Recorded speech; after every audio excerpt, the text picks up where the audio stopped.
ఎప్పుడో జరిగిన ఒక వ్యక్తి ఆత్మహత్యకి ఆయన ఇవాళ యాత్ర చేశాడు. ఆ యాత్ర ఏంటంటే సత్తెనపల్లి, గుంటూరు జిల్లా సత్తెనపల్లి నియోజకవర్గంలోని రెంటపాళ్ళ అనే విలేజ్లో నాగమల్లేశ్వరరావు అనే వైసీపీ కార్యకర్త గత ఏడాది జూన్ 9వ తేదీన చనిపోయాడు. అంటే కొత్త ప్రభుత్వం ఏర్పడలా, ఇంకా జూన్ 12న కొత్త ప్రభుత్వం ఏర్పడింది. ఈ వ్యక్తి చనిపోయినప్పుడు ఆంధ్రప్రదేశ్ ముఖ్యమంత్రి ఎవరు అంటే జగన్మోహన్ రెడ్డి. అయితే జూన్ 9న చనిపోయాడు, కానీ ఆయన ఘటన జరిగింది జూన్ 4వ తేదీ ఫలితాలు రాగానే జూన్ 5వ తేదీన సూసైడ్ అటెంప్ట్ చేశాడు. జూన్ 5వ తేదీ నైటే పురుగు మందు తాగాడు. వెంటనే హాస్పిటల్కి తీసుకెళ్లారు. హాస్పిటల్లో చికిత్స పొందుతూ జూన్ 9వ తేదీన చనిపోయాడు. అంటే జూన్ 4న కౌంటింగ్ జరిగింది, ఫలితాలు నెగిటివ్గా వచ్చాయి. సత్తెనపల్లి నియోజకవర్గం కాబట్టి ఆ ప్రాంతాల్లో కొంచెం రాజకీయపరమైన హాట్ ఇవి ఉంటాయి కాబట్టి అవన్నీ ఉన్నాయి. ఈ చనిపోయిన వ్యక్తి దాదాపు 1.5 కోటి పందెం కాశాడు. ఎందుకు కాశాడు పందెం అంటే జగన్మోహన్ రెడ్డిని నమ్ముకుని. జగన్మోహన్ రెడ్డిని ఎందుకు నమ్మాడు? వైనాట్ 175 175 మనయ్య అని జగన్మోహన్ రెడ్డిని నమ్మించాడు కాబట్టి జగన్మోహన్ రెడ్డిని నమ్మి ఈయన 1.5 కోటి బెట్టింగ్లు కాశాడు. బెట్టింగ్లు బాగా అలవాటు అనుకుంటా. చనిపోయిన వ్యక్తి కాబట్టి ఎక్కువ అనకూడదు, మాట్లాడకూడదు, కానీ మనం ఆ కుటుంబ సభ్యులకి సంతాపం తెలుపుతూనే చెప్తున్నా నేను. అయితే ఇవాళ వెళ్ళి అడిగిన, ఎందుకు అక్కడ ఒక విగ్రహం పెట్టారు, నాగమల్లేశ్వరరావుకు ఒక విగ్రహం పెట్టారు. ఆ విగ్రహావిష్కరణ కోసం జగన్మోహన్ రెడ్డి వెళ్ళాడు. ఈ యాత్రని మనం 3-4 కోణాల్లో చూద్దాం.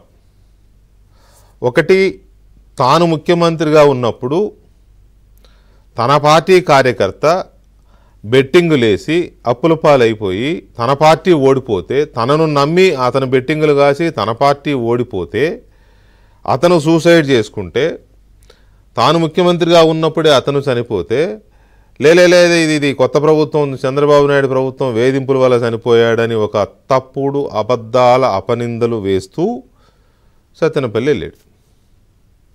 ఇది ఒక రకం. రెండో రకం, దేశంలోనే జగన్మోహన్ రెడ్డి కొత్త ట్రెండ్ శ్రీకారం చుట్టాడు. ఏంటి? గంజాయి బ్యాచ్ని పోలీసులు కొట్టారని వెళ్ళి పరామర్శిస్తాడు. దేశంలో ఏ సీఎం గంజాయి బ్యాచ్ని, రౌడీ షీటర్లని పరామర్శించడానికి ఏ సీఎం వెళ్ళలేదు. రెండవది, బెట్టింగ్ కాసిన వ్యక్తికి విగ్రహం పెట్టడం ఏంటో మరి వాళ్ళే చెప్పుకోవాలి. విగ్రహం పెట్టడమే పెద్ద చర్చ అంటే విగ్రహ ఆవిష్కరణ కోసం వెళ్ళడం అనేది మరి ఇంకొక ఇది. అది కూడా ఈ మాజీ ముఖ్యమంత్రి జగన్మోహన్ రెడ్డికే ఘనత దక్కింది. ఇది రెండో కోణం. మూడో కోణం, ఏదో తోడిపీనుగా అంటారే, మనోడికి శవాలు లేకపోతే మనశ్శాంతి ఉండదనుకుంటా. ఆల్మోస్ట్ ఎప్పుడు వెళ్ళినా కూడా చావులుంటేనో లేకపోతే ఎవరన్నా చచ్చిపోతేనో వెళ్తాడు. ఇప్పుడు శవం లేదు అక్కడ. చచ్చిపోయిన వ్యక్తి విగ్రహం యొక్క ఆవిష్కరణ కోసం వెళ్ళాడు, కానీ శవం లేదు. ఆ కొరత తీర్చడం కోసం 2 ప్రాణాలు తీసిపోయినాయి. ఎవరా 2 ప్రాణాలు అంటే, సింగయ్య అనే ఒక వ్యక్తి వెంగళాయపాలెం ఏటుకూరు హైవే పైన ఈయన వెళ్తూ ఉన్నప్పుడు ఈయన కాన్వాయ్లో వెహికల్ గుద్దేసి సింగయ్య అనే వ్యక్తి అక్కడ చనిపోయాడు. ఒకటి. రెండవది, సత్తెనపల్లిలో గడియారం స్తంభం దగ్గర జగన్మోహన్ రెడ్డి కోసం తరలించబడిన ఆ తొక్కిసలాటలో ఊపిరాడకో సొమ్మసిల్లిపోయి పడిపోతే అతన్ని వెంటనే ఆసుపత్రికి తీసుకెళ్లే ప్రయత్నం చేశారు మోటార్ సైకిల్ మీద. బట్ అప్పటికే అతను చనిపోయాడు. 2 ప్రాణాలు లేచిపోయాయి అనడం కంటే జగన్ రెడ్డే పొట్టన పెట్టుకున్నాడు అనాలి.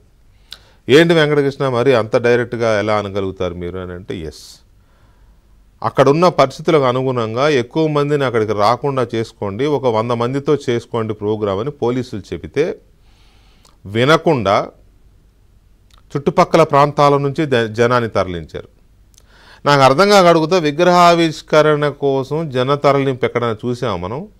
బహిరంగ సభలు ఉంటే పోనీ అటువంటి ఏమైనా ఉంటే తరలించుకున్నారంటే అర్థం ఉంది. విగ్రహావిష్కరణకి జనాన్ని తరలించాల్సిన అవసరం ఏంటి అనేది తెలియదు. జగన్మోహన్ రెడ్డికే తెలుసు, ఇలాంటివన్నీ జగన్మోహన్ రెడ్డికి తెలుస్తాయి. ఆ తొక్కిసలాటలో అంతమందిలో అతను చనిపోయాడు. ఇక్కడేమో దారిలో క్యాన్వై గుద్దేసి సింగయ్య అనే వ్యక్తి చనిపోయాడు. సో ఈ యాత్రలో ఏడాది క్రితం తాను ముఖ్యమంత్రిగా ఉన్నప్పుడు చనిపోయిన కార్యకర్త విగ్రహావిష్కరణ చేసి మీ ప్రెస్ మీట్ పెట్టి నానా బీభత్సం సృష్టించిన జగన్ రెడ్డి ఈ తన పర్యటన సందర్భంగా చనిపోయిన తన పార్టీ కార్యకర్తలు ఇద్దరికి కనీసం సంతాపం కూడా తెలియచేయాల.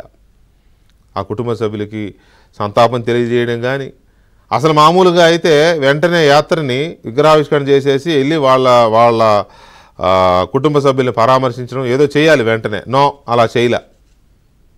మళ్ళీ బ్యాక్ టు పవిలియన్. ఈ ధోరణిని, ఈ తరహాని ఏమనాలి?